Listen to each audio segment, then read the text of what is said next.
Bonsoir madame, bonsoir messieurs. La non-tenue des élections en RDC ainsi que les violences dans le Kasaï ont servi de détonation à la deuxième série des sanctions ciblées infligées à un autre groupe de personnalités congolaises par l'Union européenne. Et du coup, colère du gouvernement qui juge inacceptable, injuste et même contraire au droit international cette ingérence dans les affaires intérieures d'un État souverain.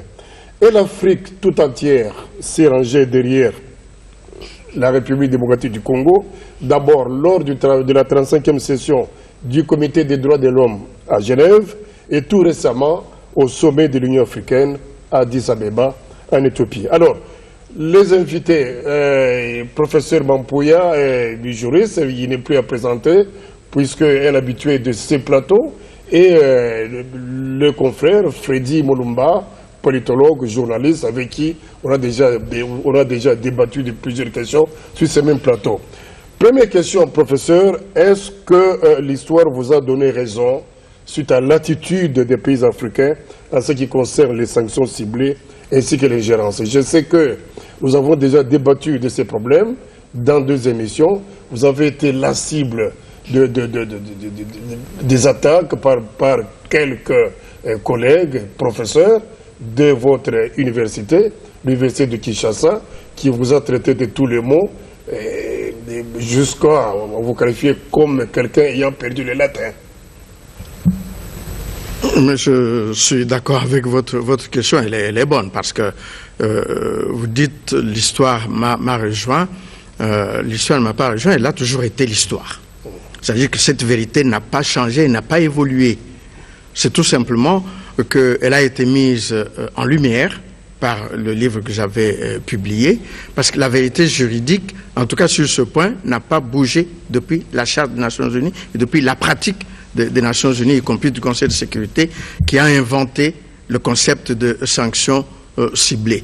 Vous dites ceux qui se sont élevés contre moi, c'est pas rien. Vous savez, cette thèse, c'est une thèse que combattraient tous les impérialistes. Ils se sont levés comme un seul homme, les impérialistes. Ils ont recruté des Congolais, comme ils le recrutent toujours dans différents secteurs, et ils les ont lancés dans l'arène pour raconter des balivernes. De toute façon, ça ne tient pas devant le droit. D'ailleurs, ils n'ont jamais fait du droit là-dedans, hein, dans tout ce que vous dites là. Non, je veux dire, dans ce que les propos qui étaient à mon égard, c'était pas du droit, c'était des insultes, que Dieu leur pardonne. Mais personnellement, ça ne m'étonne pas que l'Union africaine en soit arrivée là. Dès le moment où l'on s'engage sur le plan du droit, on ne peut que déboucher sur les conclusions que l'Union africaine a tirées et qui vont dans le sens des revendications de la République démocratique du Congo. Pourquoi? Parce que le droit défend les causes. Et cette cause de la République démocratique du Congo était bonne du point de vue juridique. Le droit la consolide et ceux qui recourent au droit ne peuvent que déboucher sur les mêmes conclusions. Il n'y a que les gens qui font de la politique dans un certain sens, qui s'écartent du droit et qui tombent dans d'autres conclusions. Récemment, il y a un atelier sponsorisé par un groupement de politique congolais, un regroupement politique congolais qui, Urbi et Orbi, dit ils appuient les sanctions, la thèse Mampouya est fausse, etc. Mais ils n'en font pas la démonstration. Voilà les gens qui sont recrutés par l'impérialisme pour jouer sur... Alors, professeur, je crois heureusement que cela a été aussi du côté africain, et on a levé vraiment les boucliers pour engager une véritable bataille contre l'impérialisme sur le plan du droit. Oui, mais il se pose une question quand même. Les Africains, en soutenant la RDC, est-ce qu'ils ont agi par solidarité avec un État membre en difficulté, disons ça comme ça, ou c'est le droit qui a triomphé véritablement? Mais vous savez, ce qui est pratiqué contre la République démocratique du Congo, déjà ce n'est pas le seul pays qui est visé. Il y en a d'autres aussi en Afrique. Et ce qui est engagé contre la République démocratique du Congo est quelque chose de très grave. On est tout simplement en train de éroder les bases même de l'existence des États africains. États faibles que le droit impérial va écartés pratiquement de la scène. Déjà, il y a des expressions qui indiquent que ces États ne sont pas véritablement des États. États des Nations Unies. Autrement dit, ils ne sont États que parce qu'ils sont reconnus par les Nations Unies. États juridiques, c'est-à-dire des États qui ne sont pas réels, qui ne sont que des États à cause du droit, des États, des pseudo-États. Tout simplement parce que leur souveraineté est, comment dire, battue en brèche, ouais, méconnue par les grands. Et ils ne peuvent pas exercer tous les attributs de leur souveraineté. Alors on dit les États à souveraineté en déshérence. Tout ça sont des expressions qui sont utilisées par les suppôts de l'impérialisme et même en droit, il y a peut-être un ou deux parmi au sein de la doctrine qui font passer ces thèses, mais ils savent bien que ce sont des gens qui ne servent pas le droit du tout. Alors, donc les États africains ont bien vu. C'est une solidarité, c'est vrai, parce que le Congo a posé la question, mais en même temps, ils sont conscients que c'est de leur existence qu'il s'agit. Alors, les indépendances nous octroyées par les mêmes puissances dans les années 60 ne sont que de 20 mots jusque-là. Je comprends bien. Mais, si notre souveraineté est mise en mal, évidemment, donc, ça montre que cette souveraineté, on ne l'a pas encore jusqu'à aujourd'hui, et raison pour laquelle nous sommes infantilisés. Mais tout est fait pour fragiliser ces États. Je vais vous donner un tout petit exemple. Nous accédons à l'indépendance, beaucoup d'États africains, en 1960. Et l'on commence à parler de sous-développement. Comme si le sous-développement était un phénomène qui n'avait pas existé. Comme si les colonies n'étaient pas des pays sous-développés. On ne parlait jamais de sous-développement. Quelqu'un, un penseur de Castro, pas Fidel, un penseur de Castro, avait déjà démonté le mécanisme du développement et du sous-développement, le développement du sous-développement, montrant comment l'exploitation, l'inégalité est à la base de l'exploitation qui fait que le sous-développement se développe dans certaines aires de l'humanité. Et tout d'un coup, parce que ces États deviennent indépendants, on les fragilise même dans les mots, immédiatement le sous-développement apparaît. Ce sont des États indépendants, oui, mais ils sont sous-développés. Ce qui était une réalité dans les faits. Mais ce phénomène existait avant, pendant que eux nous administraient, pendant que eux nous gouvernaient. Maintenant, le sous-développement devient comme le fruit de l'impuissance, de l'incapacité des Africains à se gouverner eux-mêmes. Voilà comment on tourne les choses. Absolument. Alors, Freddy, le gouvernement se passe ici, à l'issue du sommet de l'Union africaine, et disons pendant le sommet même, et même avant le président en exercice, le président guinéen, Alpha Condé, avait condamné ces genres de comportements des pays occidentaux. Il a dit, écoutez, on doit laisser les pays africains décider de leurs propres problèmes. Est-ce qu'aujourd'hui, ce qu'on appelle ingérence est de nature à favoriser la cohabitation pacifique entre les États africains, nous les Africains, et ceux les nantis, appelons-les comme ça? Je pense que la situation du Congo, quand on a vu tous les Africains derrière la RDC, il faut relever ici un passé récent avec les discours défendant les droits de l'homme, la bonne gouvernance, il faut protéger les civils dans les cas libyens. Je pense qu'on a suivi les cas de la Libye, ça a été même voté dans des résolutions à l'Union, aux Nations Unies, et l'Occident, à travers l'OTAN, a profité de cette résolution pour faire la guerre à Kadhafi. Faire la guerre à Kadhafi pour tuer dans l'œuf l'idée des États-Unis d'Afrique. Il y avait déjà une banque, Kadhafi avait fait beaucoup de choses sur l'Afrique, il s'aménaçait les intérêts occidentaux, il fallait casser. Je pense que par rapport au Congo, on a tiré des leçons. Et je pense que les Africains ont compris que ces discours derrière lesquels les droits de l'homme, bonne gouvernance, se cachent des intérêts. Je pense qu'Alpha Condé a été très clair. Il faut qu'on coupe clairement avec le cordon ombilical colonial. Donc il faut redéfinir notre position par rapport à l'Occident et surtout à l'Europe. Quand on arrive au cas de la RDC, ce qui s'est passé de quel côté à Genève. C'était très prévisible. Je rappelle encore Alpha Condé, il a posé la question sur le Congo, il a dit non, pour nous Africains, le Congo est très important. Mais la question de savoir, est-ce que les Congolais sont conscients? Ça, c'est une autre paire de manches. Oui, on y reviendra. Ils sont conscients.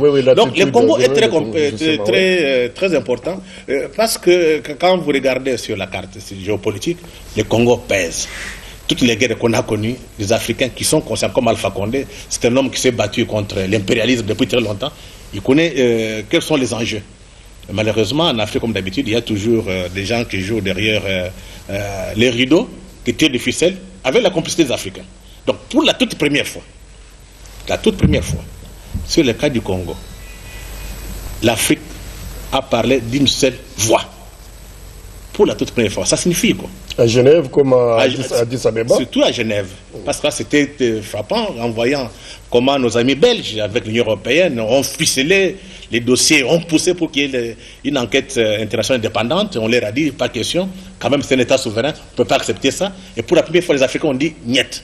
Ils ont fait pression pour l'amour de la RDC, l'amour des Congolais? Quand j'ai pris l'exemple de Kadhafi, c'est parce qu'on veut les intérêts, on veut les minéraux du Congo.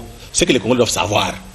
Ces gens qu'on dit nos partenaires, le discours qu'on tient ici, on n'est même pas partenaires, visent nos intérêts, visent nos minéraux. Et pour cela, ils développent un discours sur les droits de l'homme. On oublie que la même Belgique aujourd'hui, qui soutenait la commission indépendante sur les massacres au Kasaï, la même Belgique, l'enquête indépendante, son roi Léopold II a coupé les mains des Congolais ici. Un génocide oublié, 40 millions de Congolais tués. Aucun procès. Donc c'est aux Africains, aux Congolais de prendre conscience. Et je pense que les Africains ont pris conscience. Ils ont pris les rendez-vous avec l'histoire. Condé l'a dit. Mais maintenant, c'est à tous les pays africains, à tous les chefs d'État, il faut qu'ils prennent conscience. Et sans le Congo, ça il faut dire à tous les Congolais, à tous les Africains, sans le Congo, il n'y a pas d'Afrique. Les richesses du Congo, ce n'est pas seulement pour les Congolais, c'est pour tous les Africains. Il y a beaucoup d'études faites par Cheikh Anta Diop sur un livre sur les fondements culturels et économiques d'un État fédéral noir. Vous avez même Malcolm X qui a parlé du Congo. Vous avez Franck Fanon. Ces gens ont parlé du Congo, mais pendant un temps, on a tout oublié. Je pense que ce qui s'est passé à Genève, ce qui s'est passé à Addis, c'est une reconnexion avec ces penseurs, avec ces combats, cette lutte pour l'indépendance du Congo, pour l'indépendance de l'Afrique. Ça signifie que la renaissance de l'Afrique aujourd'hui, il faut qu'on retienne, elle repartira du Congo. Il faut que les Congolais s'assument maintenant. Et c'est capital. Parce que si les Congolais sont dans la jouissance, ils ne voient pas que... Oui, mais si les Congolais eux-mêmes ne parlent pas d'une même voix, et comment les choses vont se passer? Mais je pense que les profs viennent de dire, il y a des supports des impérialistes ici. On les voit. Mais on ne peut pas abandonner, ce n'est pas la première fois. Et donc nous risquons d'aller droit dans les murs. Non. Nous allons nous battre pour créer la masse critique, pour marginaliser les supports impérialistes. Ça demande un travail de conscientisation de notre peuple, de notre élite. Et si le peuple congolais, l'élite congolaise est consciente, je pense que les supports impérialistes seront réduits à néant. Mais ils vont toujours exister parce qu'il ne faut jamais oublier l'Occident a toujours plusieurs plans qu'il va utiliser contre le Congo. Mais maintenant, c'est aux Congolais de s'assumer, aux élites congolaises, aux hommes politiques. Il faut que le Congo reprenne ce que je peux appeler leadership africain. Donc, ce qui s'est passé à Genève, c'est la renaissance de l'Afrique qui va passer par le Congo. Donc, il faut qu'on prenne conscience. Merci, monsieur l'abbé José Pondo, d'être là. Vous avez suivi les débats. Professeur Mampouya, qui a abordé les aspects juridiques des questions que nous sommes en train de débattre ici. Freddy a abordé donc dans le sens plus politique. À votre avis, est-ce que ces ingérences, ces injonctions, ces pressions sur les pays africains, et plus particulièrement avec flagrance sur la RDC, est-ce qu'elles sont des natures à favoriser la cohabitation? En d'autres termes, est-ce que ces sanctions, ces pressions viennent puisque les grandes puissances aiment la RDC? Moi, je crois que les grandes puissances aiment les richesses de la RDC. Et ça, c'est depuis Léopold II. L'entreprise de Léopold II n'était pas une entreprise humanitaire. L'objectif principal de l'entreprise de Léopold II, c'était les richesses de ce pays. Et cela a toujours été ainsi. Donc je crois qu'il y a là des donnes importantes que nous ne devons pas perdre de vue. C'est que ce ne sont pas nos amis au sens, je dirais, psychologique, sentimental ou affectif du terme. Ce sont pas des partenaires au sens où ils sont là pour que le partenariat suppose une certaine égalité des gens qui se disent partenaires. Comme par exemple, Prof Mampouya, qui est un homme marié, il dit sa femme c'est sa partenaire. Mais il y a une égalité. Il y a une égalité entre eux deux. Vous voyez? Mais ici, il n'est pas question de partenariat, si ce n'est que de nom. Oui, mais est-ce qu'on parviendrait un jour à traiter d'égal à égal? Laissez-moi continuer le développement que je fais là par rapport à la question que tu viens de me poser. Ce sont des amis, est-ce qu'ils aiment la RDC? Ils n'aiment pas la RDC parce que ce n'est pas la population de la RDC qui les intéresse, mais ils aiment leurs intérêts économiques qu'ils ont en RDC. Et à la limite, je dirais, c'est leur droit. C'est-à-dire leur droit d'avoir des intérêts. Tout à fait. Et il y a quelques temps, en 2006, j'ai été invité à Lyon pour une conférence qui s'appelait « À quand l'Afrique ?» Et on m'a donné la parole et j'ai dit à tous ceux qui étaient là, les amis... À quand l'Afrique, puisque l'Afrique n'existait pas encore. Ben oui. Alors, j'ai dit, mes frères, mes sœurs, les Européens, les Occidentaux et les autres qui ont leurs intérêts en Afrique, c'est leur droit, strict droit de quelqu'un d'avoir ces intérêts-là où il veut les avoir. Et même de les défendre. Et de les défendre. Ouais. Mais le problème, ce n'est pas les Occidentaux. Le problème, c'est nous les Africains. Et d'où la question, à quand l'Afrique, c'est-à-dire, quand est-ce que l'Afrique va se réveiller pour prendre conscience de ses propres intérêts, de s'organiser pour les défendre et ainsi de traiter avec les autres d'égal à égal. Et nous dirions, à quand le Congo? À quand le Congo? C'est une question qui se pose à juste titre. Et d'ailleurs, je signale le livre qu'un confrère vient de publier, À quand le Congo? C'est l'abbé Jean-Pierre Mbelou, qui est étudiant en Belgique. Il vient de publier un livre, À quand le Congo? Et quand j'ai lu ce livre, eh bien, je me rends compte que la problématique est réelle. Elle est réelle. N'est-ce pas? Les ingérences, puisque c'est de cela dont nous parlons, moi j'estime que ces ingérences ne sont possibles que dans la mesure où nous-mêmes nous les permettons et nous les autorisons et nous les laissons faire. N'est-ce pas? Je m'explique. Quand un président africain, dans la plupart de nos pays, est placé par ces mêmes occidentaux et il va là-bas pour avoir ce qu'on pourrait appeler les lettres de créance, n'est-ce pas? Pour diriger son pays, n'est-ce pas? Il doit avoir les lettres de créance là-bas, n'est-ce pas? Et en ce moment-là, personne ne parle d'ingérence parmi tous ces chefs d'État-là. Lorsqu'ils sont placés par des processus électoraux biaisés, truqués, que nous connaissons parfaitement. Je prends un exemple, pas de notre pays, mais je prends l'exemple de la Côte d'Ivoire. Lorsque, en Côte d'Ivoire, tout le monde sait pertinemment bien que ce n'est pas Ouattara qui avait gagné les élections, c'est Laurent Gbagbo. Eh bien, combien de chefs d'État se sont levés, africains, pour dire non à cette ingérence-là? Mais puisqu'il y avait une question d'intérêt, intérêt économique...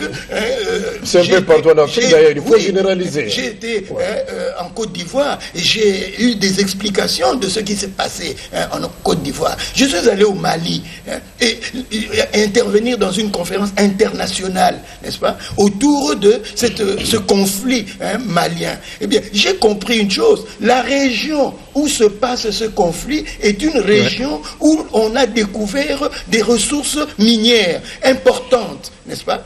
Et alors, lorsque un président comme Macron, comme premier déplacement après son élection, c'est le Mali, où il va faire un discours dans lequel je retiens seulement une parole: la France ne quittera pas le Mali tant qu'il y aura des djihadistes, des trucs machin. Mais qui a fabriqué les djihadistes? Qui a fabriqué les terroristes, n'est-ce pas?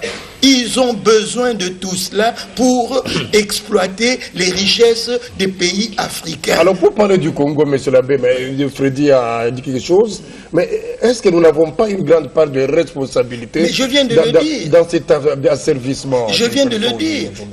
On parle d'ingérence, mais cette ingérence n'est possible que dans la mesure où nous collaborons, où nous laissons faire. Non, mais ils disent que c'est pour sauver un peuple en danger. Est-ce que je peux intervenir sur ce plan?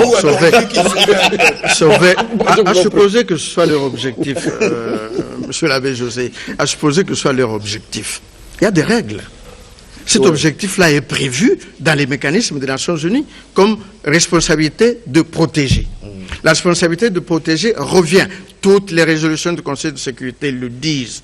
Même quand elles tendent à engager une action internationale, la responsabilité de protéger revient avant tout à l'État concerné. Avant tout à l'État concerné. C'est quand celui-ci n'en a pas les moyens, ou visiblement il n'en a pas la volonté, que le Conseil de sécurité, je dis bien le Conseil de sécurité, en tant que celui à qui les États membres ont donné la responsabilité. Pas une autre institution. Non, le Conseil de sécurité, à qui les États membres ont donné la responsabilité principale en matière de paix et de sécurité internationale, peut agir en ayant constaté que la situation elle-même, notamment de la précarité de la population ou des violations des droits de l'homme, constitue une menace à la paix internationale.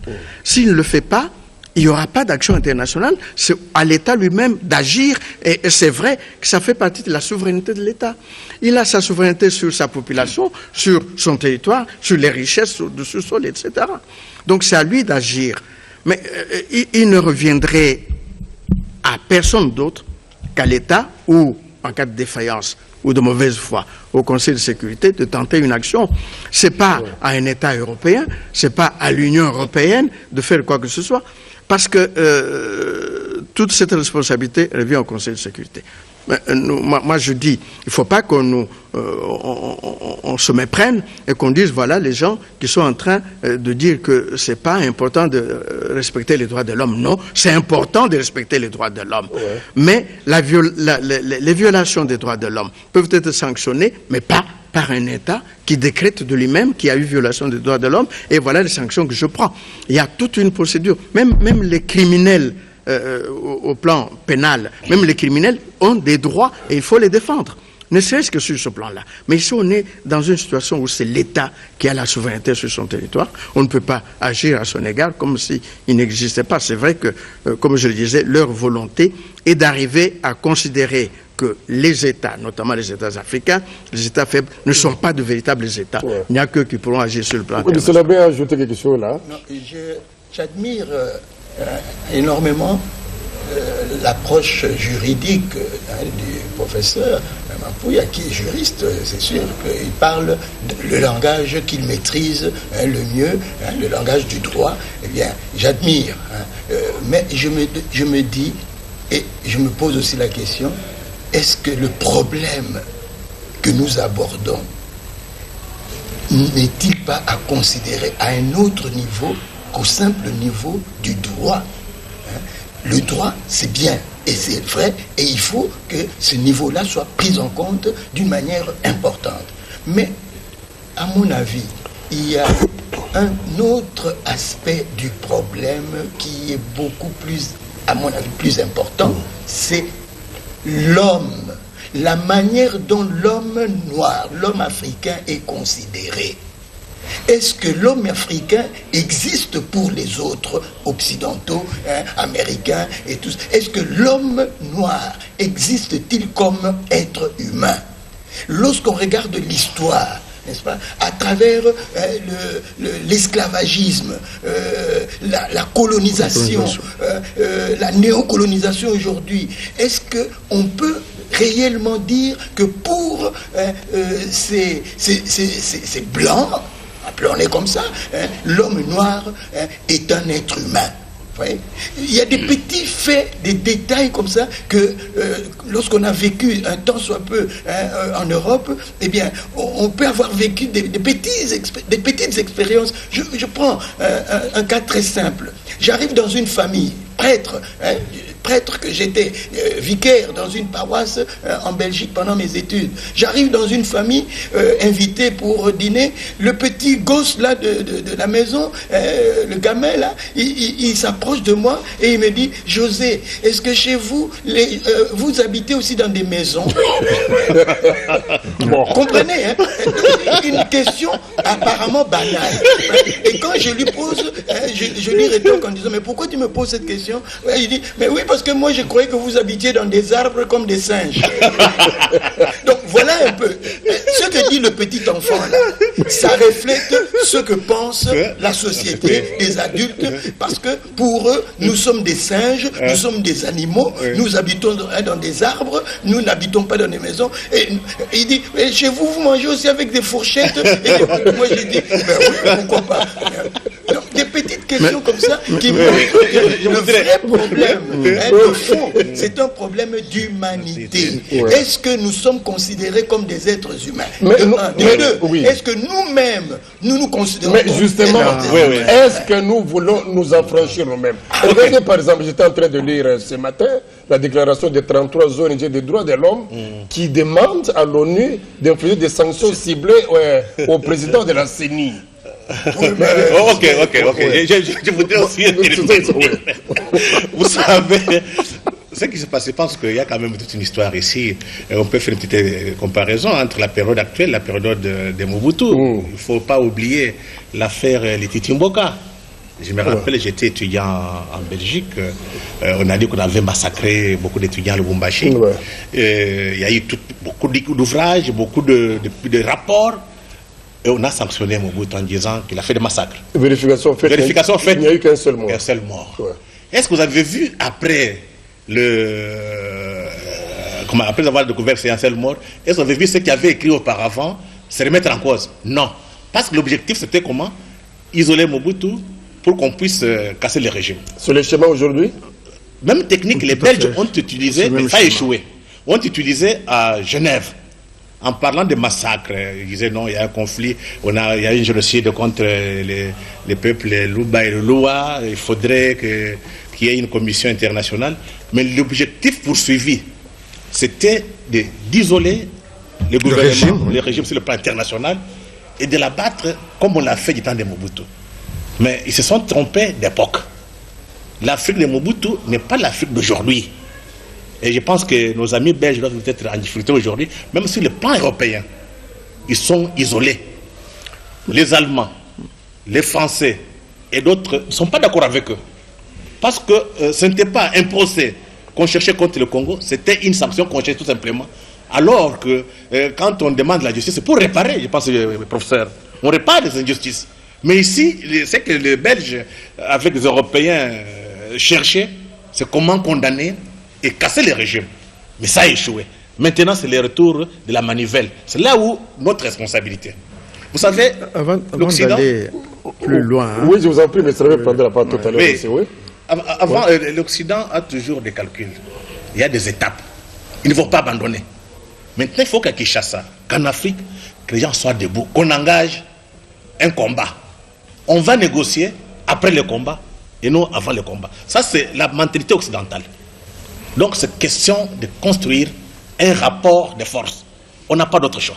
Voilà, professeur, vous voulez dire quelque chose à ce propos-là? Je voulais dire, pour revenir un tout petit peu à ce qui a été dit, il n'y a aucune incompatibilité entre l'approche juridique et les autres approches, notamment politiques, etc. Et d'ailleurs, très souvent, le politique s'appuie sur le juridique pour se donner une certaine force, d'une autre dimension. De la même manière que nos combats contre la colonisation, l'esclavage, etc., n'ont pris de l'ampleur qu'à partir du moment où l'humanité a reconnu un certain nombre de principes qui ont eu valeur de droit. notamment l'égalité des peuples, l'égalité des individus, l'égalité des États, l'égalité souveraine des États, etc., etc. Donc, c'est quand on méconnaît ces principes-là qu'on pratique ce qui est en train d'être pratiqué, c'est-à-dire l'impérialisme. On parlait du partenariat tout à l'heure. M. Abbé a tout à fait raison de dire que le partenariat suppose l'égalité. C'est pour ça que la Convention de Cotonou gêne un tout petit peu l'Union européenne elle-même. Parce que vous avez vu, dans les sanctions qu'elle vient de prendre, elle ne s'est pas référée à la Convention de Cotonou, qui est la Convention du partenariat, où il y a des mécanismes à peu près égalitaires entre l'Union européenne et l'Afrique, qui font que même quand on doit prendre des sanctions, il y a un mécanisme de consultation qui fait participer tous les partenaires à ce processus. Or là, ils se sont isolés en Union européenne pour sanctionner, donc vraiment, même le partenariat eux-mêmes n'y croient vraiment pas. Donc je pense que là aussi, le droit vient à la rescousse de la politique. Et la politique s'appuie sur le droit pour clamer encore plus fort ses objectifs et ses intérêts. Oui, monsieur Lamé. Ce que je voudrais dire ici, tout à fait d'accord, hein, le droit, la politique, mais tout tourne autour de l'homme finalement. C'est l'homme qui fait le droit, c'est l'homme qui fait la politique. Et cet homme-là, a-t-il conscience de sa valeur d'être humain? Nous, Congolais, sommes-nous réellement ça, c'est un autre aspect, oui, effectivement. Valeur d'être humain. Vous voyez? J'ai donné une fois ici un exemple, et aujourd'hui encore j'ai été frappé par ça en quittant Célé pour venir à l'émission ici. Eh bien, je vis toujours cette scène qui me montre que, à un moment donné, j'ai l'impression que l'homme congolais n'a pas vraiment conscience de sa dignité humaine, de sa valeur d'être humain, parce que il se réduit lui-même au niveau de l'animal, hein, de la chose, n'est-ce pas? Et l'exemple banal que je donne souvent, tous ces camions qui viennent de Bandundu, qui viennent de Bakongo, et tout ça, surtout de Bandundu, parce que moi je les vois tout le temps, ils passent devant chez moi, n'est-ce pas? Tu vois ces êtres humains qui sont suspendus au-dessus des colis, n'est-ce pas? Et qui sont réduits au niveau des choses, n'est-ce pas? Dernièrement, il y en a un qui est tombé du haut de ces camions et dont la tête était fracassée sur le champ, n'est-ce pas? Mais alors, où est notre dignité humaine? Ça, c'est une première question que je me pose. Est-ce que nous n'avons pas un travail sérieux à réaliser, à accomplir pour faire retrouver à l'homme noir et à l'homme congolais en particulier sa dignité d'être humain? N'est-ce pas? Et alors, deuxième chose que je voudrais évoquer ici, j'ai entendu mon frère Freddy, et bon, je connais un peu sa pensée dans ce domaine-là. Je l'ai entendu vilipender les Occidentaux, les Belges, à Genève, partout et partout, et que, bon, les Africains prennent conscience, les chefs d'État ont pris conscience à Genève ou à Addis Abeba, ils ont fait des déclarations et tout et tout. Je me pose toujours la question de savoir, pour nos chefs d'État africains, où est leur peuple dans leur manière de considérer leur pouvoir? N'est-ce pas? Parce que tout ce qu'on nous reproche là, les massacres, hein, il y en a un peu partout en Afrique, mais où sont les chefs africains pour dire, eh bien, en Afrique, nous ne voulons plus de cela. Et donc, entre nous, nous ne prendrons plus les armes pour nous entretuer. Ça, c'est une décision qui dépend de nous. Mais là, il faut dire qu'il faut qu'on soit indépendant. Non, c'est une décision qui dépend de nous. Non, attends, je réponds à cela. Non, il ne faut pas me répondre. Laissez M. continuer. Laisse-moi terminer. Vous aurez la parole. Nous sommes indépendants pour prendre une telle décision. Je rappelle ici qu'il y a eu un fait qui s'est passé ici en Afrique où les gens ont pris les armes, ils ont amené à un endroit, il y a un film qui existe là-dessus, et ils ont brûlé ces armes-là en disant, nous ne voulons plus que vous nous envoyiez, que vous nous vendiez, que nous achetions vos armes, nous n'avons plus besoin de cela parce que ça c'est la mort que vous nous vendez et c'est la mort que nous achetons. Nous ne voulons plus acheter la mort, nous ne voulons plus que vous nous vendiez la mort. Et ils ont brûlé les armes en question. Eh bien, je voudrais dire seulement ceci. Si aujourd'hui, nos chefs d'État africains prenaient plus en compte leur peuple et le bien-être de leur peuple, n'est-ce pas? Et qu'il y avait une connexion que je ne retrouve pas entre les dirigeants et leur peuple. Au contraire, la connexion est beaucoup plus de dirigeants entre eux, qui, bon, d'une certaine manière se protègent dans des cas et d'autres, et les dirigeants avec leurs maîtres, n'est-ce pas, qui les ont placés là, n'est-ce pas. La preuve, c'est que un truc comme notre Union africaine, nous le savons tous, est financé en grande partie par l'Union européenne. Oui, aux trois quarts, oui. Alors, aujourd'hui, je dis ceci parce qu'il y a des choses qu'on doit avoir le courage de nous dire entre nous, Congolais, Africains, en face, pour que nous prenions conscience. Les gens qui ont de l'argent, des Congolais qu'on a sanctionnés, on a pris des sanctions ciblées, comme on les appelle. Moi, je me demande, qui t'a obligé, toi Congolais, d'aller construire chez eux? Qui t'a obligé d'aller investir chez eux? Alors que si tu as des moyens financiers conséquents, n'est-ce pas, rien ne t'empêche d'investir chez toi. Rien ne t'empêche, pendant que nous voyons, moi je vois ça, des gens qui vivent encore dans des habitations en terre, à Kinshasa. Je vois ça. Je vois ça, moi je vis ça. Des gens qui vivent dans des conditions inhumaines. Mais toi qui as de l'argent, qu'est-ce qui t'empêche de construire, d'investir dans des constructions sociales, des habitations sociales? Qu'est-ce qui t'empêche de le faire? Bon, qu'est-ce qui t'empêche d'investir ton argent ici dans ton pays plutôt que de l'investir là-bas? Mais le jour où le temps passe, c'est bon. Ils n'ont même pas besoin de savoir que tu as investi. Il y en a qui sont sanctionnés, qui n'ont rien investi là-bas. Donc, vous voyez, c'est une question de... Vous comprenez ce que je vais dire? Bon, alors, on passe à autre chose. Je voudrais te dire ceci. Oui. Je pense que pour comprendre de ce qui arrive au Congo, à l'Afrique, il faut relire l'histoire. Aucun Africain n'est pas parti en Occident chercher les Occidentaux pour venir d'abord faire l'esclavage, coloniser et faire le colonialisme. C'est le rapport de force à faire que ces gens viennent s'imposer chez nous. Et aujourd'hui, l'histoire nous montre, tout chef d'État qui entre en conflit avec eux, soit il est chassé du pouvoir, soit il est assassiné. Ceux qui sont d'accord avec eux peuvent faire même 1000 ans au pouvoir. Donc ça, c'est une donne. Donc, quand nous prenons les cas de notre pays, vous allez voir, Lumumba, qui a été élu démocratiquement, a été assassiné. Nous qui est venu ici, quand il dit qu'il faut être avec le peuple, on l'a abattu. Aujourd'hui, l'enjeu, c'est quoi? Comment mettre la main sur le Congo, sur les richesses? Maintenant, moi, je ne condamnerai pas les Africains. Beaucoup ne sont pas conscients. On est conscient quand on a l'essence de l'histoire. Une conscience historique. Quand quelqu'un sait que cet étranger qui vient ici ne vient pas pour nous, il vient pour nos intérêts. Il est conscient, il va prendre des précautions. Mais on est en face des élites d'une population qui n'est pas consciente. Le travail à faire maintenant, c'est conscientiser le peuple à travers l'histoire. Bon, vous avez raison, M. Labert, je le disais tout à l'heure. À travers comment dirais-je, la géographie, oui, mais aussi à travers la philosophie. Donc, bon. M. Labert pose des questions philosophiques. Combien de gens se posent, M. Labert? Et combien de gens ont appris la philosophie à l'école aujourd'hui? C'est la question. Bon, on va y arriver, je crois que le débat nous discute. Je reviens à vous, M. Labert, tout à l'heure. Là, je reviens d'abord à professeur Mampouya. Est-ce que bon, nous sommes faibles, nous sommes considérés comme tels, puisque, bon, a servi, on a dit trop de choses ici, depuis la colonisation. Est-ce que Genève et Addis Abeba peuvent faire changer le cours des choses? En d'autres termes, est-ce que la communauté internationale peut fléchir devant cette Union africaine?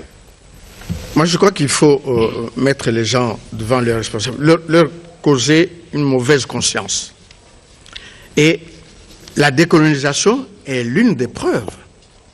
C'est parce que nos Lumumba, nos Kwame Nkrumah, etc., se sont appuyés sur ce que les Occidentaux eux-mêmes ont, je ne dis pas inventé, mais conçu comme droits de l'homme, qu'ils ont pu les affaiblir pour qu'ils, de manière qu'on les mette devant leurs contradictions Eux qui parlent des droits de l'homme et qui parlent de l'égalité de l'homme, la religion qui nous apprend que l'homme est créé par Dieu à son image et à sa ressemblance, et on voit qu'il y a des hommes qui sont déconsidérés par d'autres. Tout cela a fait que les Occidentaux, effectivement, se sont dit il y a des limites à nos engagements qui sont un peu immoraux.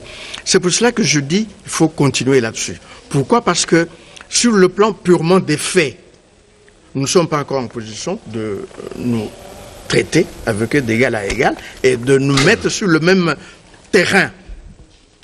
Sur le même terrain. Moi je dis, là c'est ma faiblesse de juriste, l'abbé José l'a dit tout à l'heure, je me dis, le droit défend les faibles.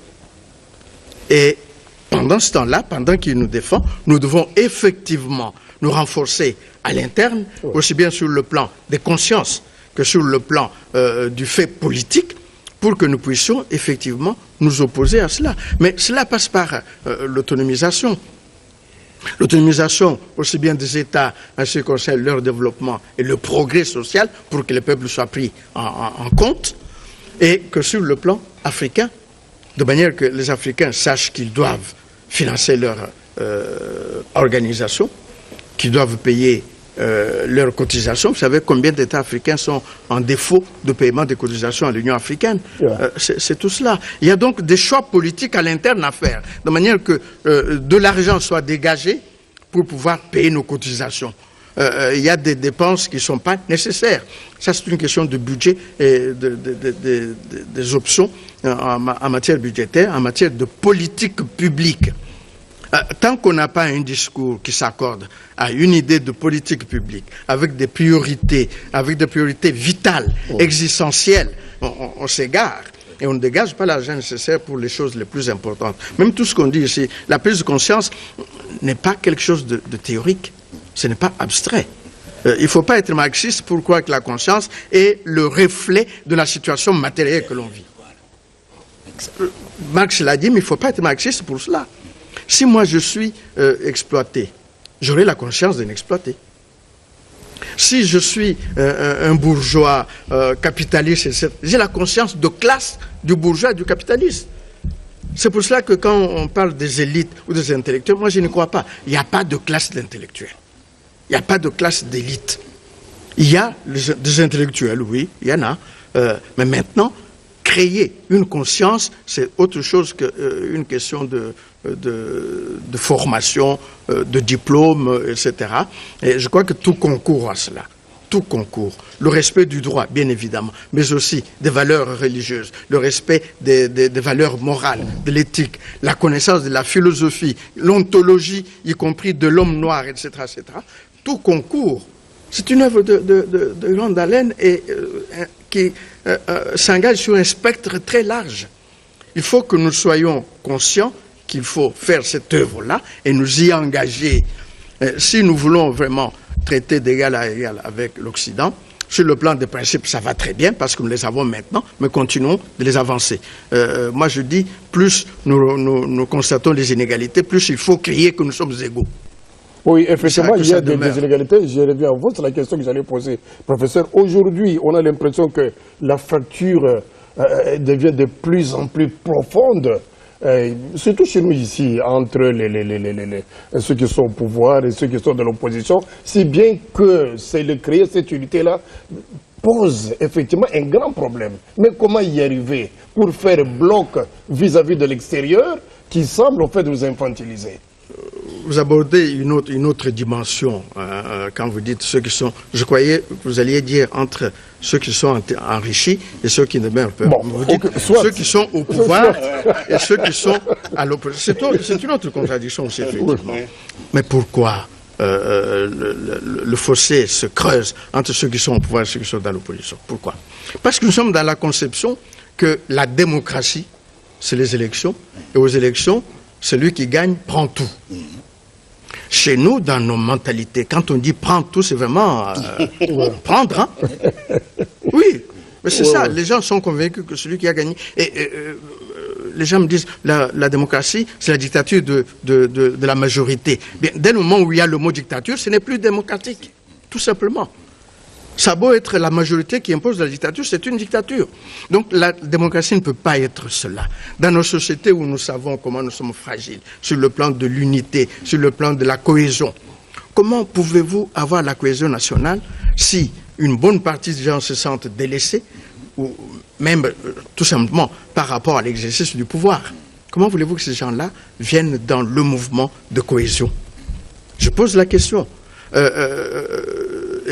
Pour moi, je dis, cette pratique que nous avons de la démocratie, elle est bonne. Mais la pratique que nous en avons, et la démocratie est bonne, surtout si elle est élective, elle est bonne. Mais la pratique que nous avons de la démocratie élective, c'est celle-là qui fait que ceux qui gagnent, même avec 51%, 50,8%, ils prennent tout. Ils exercent tout le pouvoir. Comment voulez-vous qu'il y ait cohésion, concorde avec ceux qui se sentent sur le bord du chemin? Oui, c'est pour ça que je remets en cause, moi, il faut recréer cette question unité-là. de conception. Mais justement, cette unité, mais Ça comment passe la aussi, recréer? c'est pas seulement dans les têtes. J'ai dit tout à l'heure que la conscience n'est pas quelque chose d'abstrait. Le jour où les gens vont aux élections, ils ont, je sais pas moi, 45%, 46%. Mais ceux qui ont 51% prennent tout le pouvoir. Là, ça n'ira pas pour ces gens-là. Mais le jour où on nous dit ils ont 41%, 46%, c'est important. C'est une grande proportion de la population congolaise. Ce ne sont pas que des individus. Ils représentent derrière eux toute une sociologie. Et que ce sont des Congolais. Donc nous partons sur le principe qu'ils aiment leur pays, qu'ils ont des idées pour le progrès de leur pays. On les associe. Le jour où on aura une démocratie qui associe les énergies, qui associe les consciences, là on peut arriver à la concorde. Et vous savez, on va aux élections, je perds, je sais que j'ai tout perdu, l'autre a tout gagné, il prend tout. Vous savez, ça peut aller jusqu'à la guerre. C'est ce qui se passe dans nos pays. Il n'y a pas que le Congo. C'est ce qui se passe dans nos pays. Mais le jour où ils savent que nous représentons quand même une frange importante de la population congolaise. Avec nous, cette population ne se sentira pas délaissée. Mais alors, nous sommes à la table où nous sommes associés pour concevoir les politiques qui vont tenir compte de nos populations aussi, des populations qui sont derrière M. Labbé, des populations qui sont derrière Freddy. Okay. Eh bien, ça ira très bien. Moi, je crois que c'est aussi une question d'agencement des institutions. Ok, on avait été au dialogue. Parce qu'en ce moment-là... On a été au dialogue plusieurs fois. Mais pas pour aboutir à ça. Oui. Ça a été pour partager. Il faut dire les choses. Pour se partager le pouvoir tel qu'il est là. Quel État sur quel État nous battons? Quel est l'État que nous cherchons à aller gérer? L'objectif, c'était pour le partage du pouvoir. Mais oui, c'est clair. Moi, je voudrais qu'on revienne. Parce que les autres ne pouvaient laisser la paix au régime que s'ils étaient associés. C'est ça la réalité. On l'a vu, vous savez, à la Cinco, les gens ont dit, il y avait une période de Oumela, puis une période de Yebela, et puis une période de Ouelela. Mais écoute, c'est ça qu'ils ont. À la Cinco, ils ont dit, là c'est Ouelela. Non, mais je pense que... Enfin. Oui, allez-y. Il nous reste 5 minutes. Ok, je vais aller très rapidement, parce qu'il faut parler des réformes, parce que on parlait de l'Afrique par rapport à ce qui... Revenons au Congo, soyons concrets. Mais ce qui explique, parce que il faut qu'on comprenne que le Congo, c'est le cœur de l'Afrique. Le Congo, aujourd'hui, qui est envié par les multinationales, par les puissances occidentales qui sont en crise, a besoin d'une cohésion nationale. Ça, c'est clair. Mais les drames, et je les reprends toujours, notre élite est médiocre. Notre élite ne sait pas faire la différence entre l'essentiel et l'accessoire. L'essentiel pour moi, actuellement, c'est comment sauver le Congo. Et pour ça, il faut qu'il y ait un débat ouvert. Un débat ouvert d'abord dans des médias, permettre des contradictions, ce qui est important, pour qu'on parvienne à faire une cohésion. Mais les drames, la plupart des gens, c'est ça le problème de nos médias aussi, il faut le dire, qui forgent un peu l'opinion. On prend trop de politiciens. Ce sont les politiciens qui racontent leur vie, qui disent ce qu'ils veulent et qui formatent en quelque sorte les opinions. Et quand vous venez avec des opinions contraires, ça passe difficilement. Donc si aujourd'hui, on se plaint de la classe politique, il faut se plaindre aussi de nos médias qui ne sont pas à la hauteur. Mais revenons maintenant à la dimension d'Afrique, parce qu'après tout, le Congo est en Afrique. On voulait parler, est-ce que ça peut donner Addis Abeba, tout comme qu'on appelle Genève, pouvait donner quelque chose. Parce qu'on a prévu des réformes qu'on a confiées à Kagame, au président Paul Kagame. Mais la difficulté, c'est quoi? On ne vend pas la roue. Ce n'est pas la première fois qu'on parle des réformes en Afrique. L'Union africaine, on a commencé avec l'OIA et puis on a eu l'Union africaine. Il y avait toujours des tendances, ceux qui pensent qu'il faut qu'on soit autonome, qu'on soit indépendant, un État fédéral. Il y a ceux qui sont toujours proches des anciens maîtres, des anciennes puissances coloniales. Mais c'est quand même qui important. s'affrontent. C'est quand même important.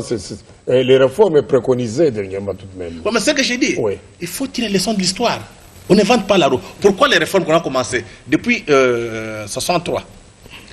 Depuis, donc avec les Kwame Nkrumah et les autres, les gens de Monrovia, ce qu'on appelle les camps de Monrovia et ceux de Casablanca, et actuellement, avec Kadhafi qui avait déjà initié les États-Unis d'Afrique, qu'on a moulu dans ce qu'on appelle l'Union africaine, copie conforme presque conforme de l'Union européenne. Est-ce que Kagame, pro-Kagame, avec ce qu'il va faire comme réforme, et ça va déboucher sur une Afrique indépendante, forte, comme les pères fondateurs, Kwame Nkrumah, Modibo Keïta et les autres, le voulaient. C'est la question de fond. Et moi j'ai dit, personne n'a pour la vérité. Ouvrons les débats de fond. Quelle Afrique nous voulons? Parce que maintenant, quand vous regardez dans la tête des Africains, vous avez très souvent Afrique-Chine, Chine-Afrique, Japon-Afrique, Union européenne peut-être prochainement à Abidjan, et Union européenne-Afrique, Amérique-Afrique. Quelle est la vision que les Africains ont de leur continent? Quelle est la vision que les Congolais ont de leur pays? Ça les faut des problèmes de fond. Ça demande une pensée. Il y a des fils de la pensée ici. Les Congolais doivent réfléchir, les Africains doivent réfléchir pour construire un Congo fort, mais aussi construire une Afrique forte qui peut faire face à la Chine. Merci. Comme partenaire à l'Union européenne. Monsieur l'abbé, nous devons recouvrir notre souveraineté. Absolument. Nous devons être libres. Nous devons décider nous-mêmes de notre propre avenir, comme a dit Freddy tout à l'heure. Écoutez, quand j'entends parler ici d'une Afrique forte, d'un Congo fort et tout ça, j'ai l'impression qu'on risque trop de se limiter. C'est un peu la crainte que j'éprouve. Surtout quand j'écoute mon ami Freddy, qu'on se limite à des débats télévisés, médias et tout ça, formation. Moi, je suis pour la formation, je donne des formations et je prépare des formations. Vous savez, je l'ai déjà dit ici, dans une émission, que je suis en train de lancer un programme national d'éducation à la culture démocratique avec des modules très importants, l'analyse sociale, la démocratie, le leadership et tout ça. Donc, je suis en train de travailler à cela. Donc, j'y crois. C'est pas que je n'y crois pas. Mais il y a au-delà de cet aspect qu'évoque souvent Freddy, eh bien, je crois qu'il y a quelque chose sur lequel je suis revenu tout à l'heure, la connexion entre les dirigeants africains et leur peuple, c'est-à-dire que quelque part, nous ne pouvons pas changer les rapports de force lorsque les dirigeants sont dans leur camp, les nantis, n'est-ce pas? Et la masse populaire, elle est dans la misère et dans la pauvreté. Eh bien, vous allez obtenir quel changement? Vous allez obtenir quel renversement des rapports de force avec ceux qui nous maintiennent sous leur coupe, sous leur domination. Parce qu'ils ont affaire à un petit groupe de gens, autant de présidents. Ce n'est pas autant de milliards d'Africains que nous sommes, n'est-ce pas? Mais si ces présidents étaient connectés à leur peuple et qu'en Afrique, on se battait, que les chefs d'État africains commençaient d'abord par se battre pour que leur peuple vive décemment, vive humainement, n'est-ce pas? Comme des êtres humains, n'est-ce pas? Des trucs très, très simples, qu'on puisse penser au salaire des gens, par exemple. J'ai dit une fois le barème de Mboudi, pour lequel un monsieur comme Feu Zaïdi Ngomba s'est battu, n'est-ce pas? Qui a interdit au gouvernement du Congo d'appliquer ce barème, n'est-ce pas? Et on dit oui, mais on a déjà dépassé cela. Oui, mais moi je vois ça à ce qu'on appelle le panier de la ménagère, n'est-ce pas? Je vois ça au niveau du panier de la ménagère. Oui, vous avez beaucoup d'Africains qui meurent dans la Méditerranée à force de chercher à fuir. Oui, justement. Mais pourquoi ils meurent? Pourquoi ils vont ailleurs? Pourquoi ils cherchent d'aller ailleurs? Parce qu'ils ne trouvent pas leur compte dans leur pays. Et ça, c'est tout à fait le problème de nous, les Africains. Ce n'est pas à l'Union européenne à résoudre ce problème. Ce n'est pas aux États-Unis ni au Fonds monétaire. Non, au Fonds monétaire, Banque mondiale. À la Banque mondiale ni à l'ONU de résoudre ce problème-là. Ce problème-là, c'est le jour où les dirigeants africains au Congo et ailleurs, n'est-ce pas, se décideront à avoir eu des politiques sociales qui soient convenables et qui puissent relever le niveau de leur peuple et créer une connexion avec leur peuple. J'ai dit une fois à quelqu'un, j'ai dit, vous voulez pérenniser le pouvoir? Eh bien, ce n'est pas en tripatouillant une constitution qu'on pérennise le pouvoir. Celui qui pérennise le pouvoir de quelqu'un, c'est le peuple. Et le peuple qui se reconnaît dans son dirigeant et qui dit, eh bien, avec lui, nous sommes bien. Voilà, merci. Je donne l'exemple que j'ai toujours donné. Nous avons terminé. Il nous reste 2 minutes, le temps que les professeurs répondent à une question sur les plans juridiques. Il nous faut une diplomatie, nous les Congolais, puisqu'on doit terminer par là, et davantage une diplomatie agressive pour capitaliser les acquis d'Addis Abeba et de Genève. Mais, tout à fait. Je dis que c'est une plateforme qui est mise en place et il faut rebondir à partir de là. C'est-à-dire, il faudra capitaliser, massifier ce qui a déjà été acquis et continuer l'action. Je le dis, les actions politiques sont nécessaires, la diplomatie est nécessaire, mais vous avez vu, elle a été très forte dès le moment où elle s'est appuyée sur des principes du droit pour, enferrer ceux qui nous malmènent, aussi bien sur le plan de la lutte politique que sur le plan des règles. Parce que ça, c'est capital. Si nous nous mettons uniquement sur le plan des faits, nous sommes en infériorité. Et ça restera longtemps tant qu'on n'aura pas résolu les problèmes posés ici. Et pendant toute cette période-là, nous avons au moins le recours du droit. Il n'est pas normal que l'Union européenne, à Bruxelles, s'occupe de la dévolution du pouvoir coutumier à Tchimboulou. Est-ce que c'est normal? Parce que c'est ça qui est dans les sanctions. C'est comme si, d'ici, le gouvernement congolais ou l'Union africaine s'occupait des élections communales à Verviers ou à Ypres. Oui, mais c'est un peu ça. Et donc, ces ingérences-là, nous pouvons effectivement les éviter nous-mêmes. On a dit tout à l'heure que nous sommes pour quelque chose dans ces ingérences, nous les permettons. Mais que l'on ait commencé une diplomatie qui s'appuyant sur les normes qui existent, parce que c'est ça notre force pour le moment, s'appuyant sur les normes, contredire ces pratiques-là, c'est déjà très bien. Donc il faut continuer à le faire. Les sanctions aujourd'hui, tant qu'on n'avait pas sorti la thèse selon laquelle elles sont illégales, elles passaient inaperçues. Rappelez-vous, les premières sanctions, parmi les toutes récentes, ont eu lieu au mois de juin. Les autres au mois de septembre. C'est passé inaperçu, personne n'en parlait. J'ai la faiblesse de dire qu'il a fallu cet ouvrage au mois de novembre pour que les sanctions deviennent un sujet de débat public. Et ça, c'est très bien. Et cela a poussé aussi notre diplomatie à s'en emparer pour faire le résultat que nous avons aujourd'hui. De la même manière, l'Union africaine, qui a été saisie de tous ces problèmes, en a profité aussi. C'est une donc plateforme, il faut rebondir là-dessus, continuer d'une manière offensive ce qui est fait, et ne plus admettre du tout que des contradictions, des violations de la souveraineté des États africains soient commises comme ça, banalisées, comme le voudraient certains, y compris des intellectuels, qui crient, vous avez donné l'exemple des ONG qui demandent qu'on sanctionne. Sur quelle base, je ne vois pas, pour quelle raison? Tout simplement parce que ça ne leur plaît pas. Mais aujourd'hui, ils sont contents parce que ça vise le régime, ça vise peut-être Joseph Kabila. Pas peut-être, je suis convaincu que ça vise Joseph Kabila. Alors, parce qu'ils sont contre Joseph Kabila, ils sont d'accord. Mais demain, quelle que soit la personne qui succédera à Joseph Kabila, dès le moment où le sommet a l'idée que c'est le Congo qui doit préserver ses intérêts, qui doit s'affirmer en Afrique et que l'Afrique doit s'affirmer, cette personne-là aura l'Occident sur le dos. Ça, c'est clair. Merci, donc, il ne faut pas qu'on se trompe sur le véritable adversaire. Merci beaucoup, professeur Mampouya. Freddy, merci. Merci beaucoup, monsieur l'abbé. Le débat est loin d'être clôturé. Et il y a des choses à dire. Je lis ça sur vos visages. Vous aurez préféré qu'on continue. Mais on ne limite pas les temps. On va saisir une autre occasion pour continuer. Madame, messieurs, merci de nous avoir suivis et à la prochaine.